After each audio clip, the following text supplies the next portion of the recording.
কোথায় বসি।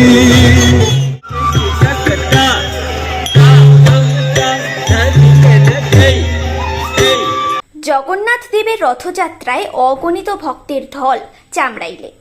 প্রতি বছরের মতো এবছরেও অগণিত ভক্তের সমাগম ঘটল চামড়াইলের রথযাত্রায়। এবছর পঞ্চম বর্ষে পদার্পণ করল বহু প্রচলিত এই রথযাত্রা।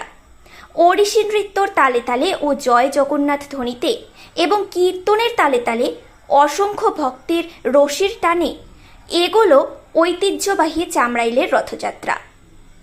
বলা বাহুল্য, চামড়াইল গ্রামের গ্রাম সেবক সুভাষ রায়ের নেতৃত্বে সমস্ত এলাকাবাসী ঐক্যবদ্ধ হয়ে মেতে উঠলেন জয় জগন্নাথের আরাধনায়।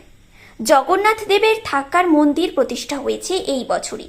2020 থেকে এই রথযাত্রা শুরু হলেও এবছর প্রথম রথযাত্রায় অংশগ্রহণ করলেন ডোমজুর বিধায়ক কল্যাণ ঘোষ।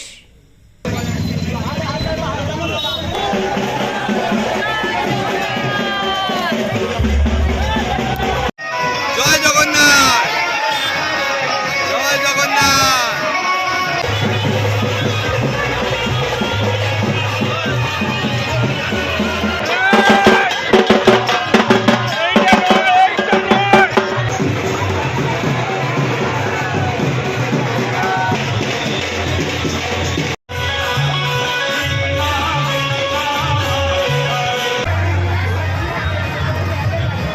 বছরে আমাদের পঞ্চম বর্ষের রথযাত্রা হলো। শুরু হয়েছিল করোনা আবহে 2020-তে।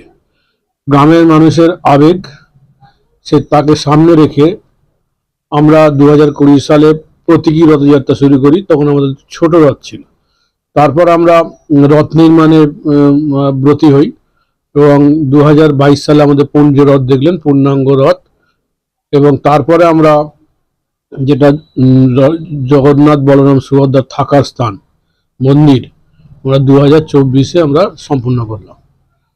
প্রত্যেকটা বছরই একটা আলাদা করে উন্মাদনা থাকে।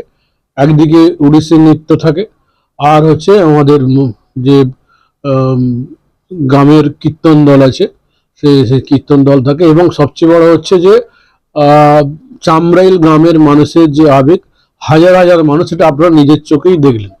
এই জগন্নাথ আসে মানুষের উন্মাদনার মধ্য দিয়ে চামড়াইল অ্যাথলেটিক ক্লাব থেকে এই চামড়াইল মাছতলা নবীন সম্প্রদায় ক্লাব। আমাদের রাস্তাটা প্রায় আমাদের এটা 1 কিলোমিটার।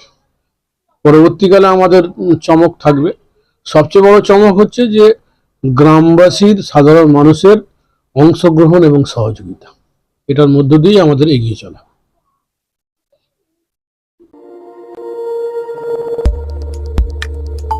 আমাদের সাথে থাকুন এবং দেখতে থাকুন নিউজ প্রাইম টাইমস, আপনাদের সাথে, আপনাদের পাশে।